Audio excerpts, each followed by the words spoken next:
नमस्कार दोस्तों, story lovers में आप सभी का स्वागत है। हमारी आज की कहानी है भाग्य बना दुर्भाग्य। चार चार बेटों की माँ है, तभी तो इतराती है। कभी सीधे मुंह बात ही नहीं करती। सुना है रमा के दोनों बेटे विदेश में रच बस गए हैं। कल ही रमा छत पर खड़ी थी, कह रही थी तीसरा बेटा भी जल्द ही विदेश जाने वाला है और सबसे छोटे बेटे की सरकारी नौकरी लग गई। भागो वाली है रमा, पांचों उंगलियां घी में और सिर कढ़ाई में। और हो भी क्यों ना, बड़े दुख सहकर बेचारी ने बच्चों को पढ़ाया लिखाया है। ये सब तो रमा की ही मेहनत का फल है जो उसके बच्चे आज इतनी ऊंचाइयों पर हैं। सही है, ठाठ है रमा के।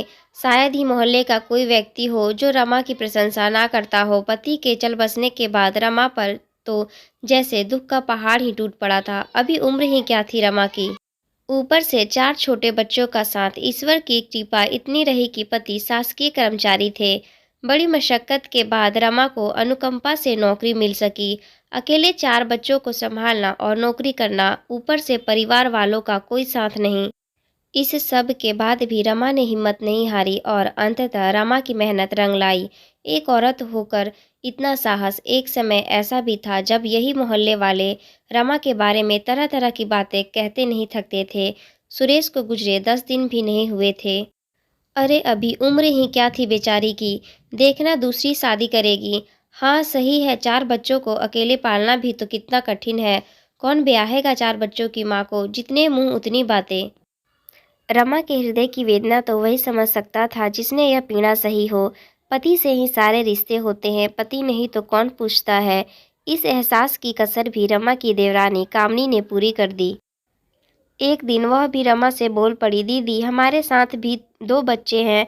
दोनों बच्चों की फीस, भैया की तो सरकारी नौकरी थी लेकिन इनका तो प्राइवेट काम है। चला तो चला, नहीं तो नहीं। दीदी मेरी बातों का बुरा नहीं मानना, आप तो मेरी बड़ी बहन जैसी हो। लेकिन रमा मन ही मन समझ गई। आंखों में आंसू भरकर कमरे की ओर जाती हुई बस खुद से एक ही सवाल कर रही थी। कल तक सुरेश जीवित थे, सारी दुनिया अपनी लगती थी। सुरेश के जाते ही रमा जीवन के कठिन दौर से गुजर रही थी। आंखों में आंसू भी आते तो रमा को देखकर उसके बच्चे रोने लगते। रमा की हालत तो ऐसी थी जैसे शरीर से प्राण निकल गए हों और सांस चल रही हों। घर पर लोगों का आना जाना लगा रहता, जितने लोग उतनी बातें। सुरेश के ऑफिस के भी कुछ लोगों का घर मिलने आना हुआ। सुरेश के व्यवहार के बारे में सुनकर रमा बार बार रुआंसी हुई जा रही थी। भाभी जी, होनी थी सो हो गई, लेकिन अब आपको अपने बच्चों के लिए खुद को संभालना होगा। आप इतनी तो पढ़ी लिखी हैं कि आपको अनुकंपा पर नौकरी मिल सकती है। यह बात सुनते ही रमा के मन में आशा की किरण जागी। नौकरी का शब्द रमा के हृदय में जख्मों पर मरहम का काम कर गए। सुरेश के ऑफिस के मित्रों के सहयोग और मशक्कत के बाद रमा को नौकरी मिल गई। नौकरी लगते ही रमा के प्रति घर वालों के तेवर तो बदल गए, लेकिन इस सब के बाद भी रमा के संघर्ष कहाँ कम होने वाले थे। चार छोटे बच्चों को किसके सहारे छोड़ती। देवरानी ने पहले से ही रमा के मन में खटास भर दी। परीक्षा तो एक दो दिन की होती है, लेकिन कई वर्षों का संघर्ष रमा को ब्रज सा मजबूत बना दिया।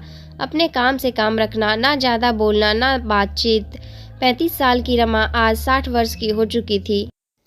चमकती काली आंखों पर चढ़ा मोटा चश्मा जीवन के हर दृश्य को स्पष्ट करता था, लेकिन फुर्ती और आत्मनिर्भरता आज भी वैसी ही जैसी 35 साल पहले थी। कुर्सी पर बैठी रमा राहत की सांस ले रही थी। दोनों बड़े बेटे विदेश में रच बस गए और तीसरा बेटा भी जल्द ही विदेश जाने वाला है। सबसे छोटे बेटे की भी रमा के रिटायरमेंट से पहले नौकरी लग गई। रमा के बेटे अपने अपने जीवन में आगे बढ़ रहे थे। समय इतना विपरीत भी हो सकता है, ये कौन जान सकता है। रमा को भी जीवन का एक विपरीत दौर देखना बाकी था। वृद्धावस्था की ओर तीव्रता से बढ़ते जीवन में ऐसा भी मोड़ आएगा, शायद रमा ने भी नहीं सोचा होगा। सुबह का समय रमा दैनिक कार्यों में ही लगी थी। बाथरूम में नहाने का पानी रखकर रमा ने दरवाजा लगाया था कि जोर से आवाज आई। आवाज सुनकर देवरानी की बेटी दौड़ी आई। ताई जी क्या हुआ। रमा अचेत हो चुकी थी। जैसे तैसे रमा को बाथरूम से बाहर निकाला। डॉक्टरी जांच के बाद पता चला रमा को लकवा मार गया है। यह खबर सुनकर तो जैसे घर में सन्नाटा ही पसर गया। जब तक आदमी के पास पैसा है और उसके हाथ पांव चल रहे हैं, तब तक दुनिया अपनी होती है। इनमें से एक भी चीज पीछे छूटी तो। यही स्थिति रमा के साथ थी। देवरानी मन महसूस कर रमा की देखरेख कर रही थी, लेकिन बात बात पर पति को ताना देती। सुनो जी, मुझसे ये सारे काम नहीं होते। आप अपने भतीजों को फोन लगाकर कह दो कि 2-4 नौकर रख दे। मैं कोई नौकर नहीं हूँ।